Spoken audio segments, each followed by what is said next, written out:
جمال ألفا شخص عصامي من بين الشباب المغاربة اللي بدأوا من الصفر، مؤثر مغربي عنده قناة متخصصة في نصائح التعامل مع مشاكل اجتماعية للشباب والشابات وحتى الآباء. لكن من بعد توسعت القناة لبزاف ديال الأنشطة المتنوعة، منها الترفيه والتوعية والدينية والأخبار الحصرية. قصة حياة مؤثر كيشجع المتابعين ديالو على عدم الاستسلام للعوائق والمشاكل اللي كيواجهوها في الحياة ديالهم، حيث تغلب على بزاف ديال المشاكل في الحياة ديالو باش يوصل للحلم ديالو.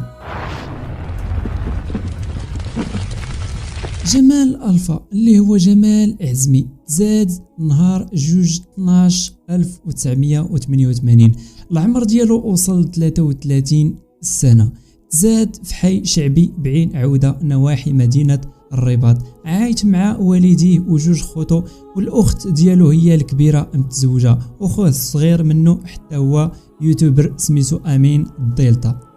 قبل ما دخل جمال ألفا اليوتيوب كان كأي طالب مغربي، لكن سقط في الباك، ومن هنا بدات المعاناة ديالو مع الواقع، واتاخذ قرار باش يكمل الدراسة ديالو في مجال انفوغرافيا بالرباط. الدبلوم فيه 3 سنوات، لكن جمال كمل غير عامين وخرج بسبب خاصينو مصاريف باش يخلص، حيت مؤسسة خاصة وما بغاش يزيد يطلب والديه على الفلوس حيت عندهم أزمة مالية في ذاك الوقت، وخرج عرى على كتافه، بدا كيبيع حوايج ديال العيالات والرجال، ومن بعد ما جمع الفلوس ورجع كمل قرايته وجاب الدبلوم ديالو. من بعد ما دوز سنوات في السطاجات والحقرة ديال الشركات، تعرف على بنت غيرت حياته، وقرر يجمع راسو ويبدا يقلب على خدمة.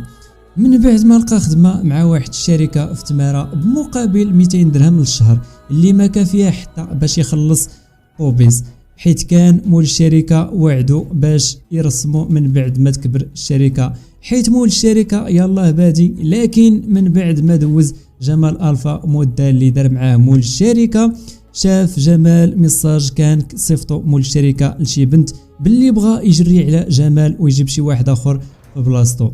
لكن جمال نفسه حرة، من بعد ما خانوا مول الشركة بعد سنوات ديال الاستغلال، جمال رجع في الطوبيس والدموع كينزلوا من عينيه، حيت واعد البنت اللي كيبغيها باش يخطبها من بعد ما خدم. وصل جمال للدار، جمع حوايجو، مشى لباب الخميس في سلا باش يبدا التجارة اللي كان بداها من قبل. شرى القشاوش، في ديك الوقيته كانت توقيتات عاشوراء، باش يجمع الفلوس يمشي يخطب البنت اللي كان موعدها بالزواج.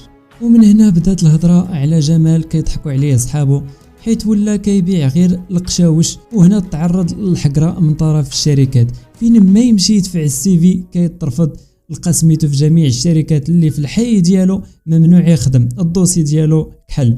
والسبب كان دار واحد الباج على الفيسبوك كيفضح فيها المسؤولين ديال ديك المنطقه، وما تصرتاتش ليهم. واحد النهار كان مفرش القشاوش على الطبله تاع صاحبه كيترزق الله، جا المقدم مع واحد المخزني بدا كينقرا على جمال وكيسب فيه بطريقه غير مباشره بسبب ديك الباج اللي دار. هنا جمال مرضاش، قلب ديك الطبله ديال القشاوش وجمع حوايجو ومشى ديريكت للدار.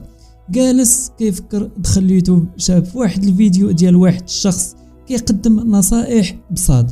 هنا جمال قال مع راسو انا احسن من هذا الشخص هذا، غندير حتى انا قناه وندير احسن منه. ومن هنا بدا جمال لح اول فيديو على القناه ديالو، جاب لي 20 مشاهده والتعليق واحد، وداك التعليق كان زوين وهو السبب اللي شجعوه وحفزوه باش يزيد يلوح الفيديوهات. وكل يوم كيلوح فيديو على النصائح. بدا القناه ديالو من 2016 وبدا كينوع في المقاطع ديالو، ومنهم المقاطع ديال الضحك، ومنها سلسله ديال الضحك تخسر اللي جابت ليه بزاف ديال المشاهدات. في سنه 2017 حصل على الدرع الفضي، وفي سنه 2019 حصل على الجائزتين، الدرع الفضي ل1,000,000 متابع احسن قناه في المغرب. سنه 2020 كمل جمال دينو تزوج فتاة اللي كيعتبرها قدوة ديالو سميتها مريم. قصة جمال ألفا كنعتبرها تحفيز لأي شاب مغربي طموح بغى يوصل للحلم ديالو. جمال متمسك بالحلم ديالو رغم بزاف ديال الانتقادات اللي تعرض ليها والحقرة، لكن بسبب التحفيز ديال والديه اللي واقفين معاه وشجعوه من الاول وتجاهل الانتقادات الحاسدين واستمر لتحقيق الحلم ديالو، وباقي الخير للقدام.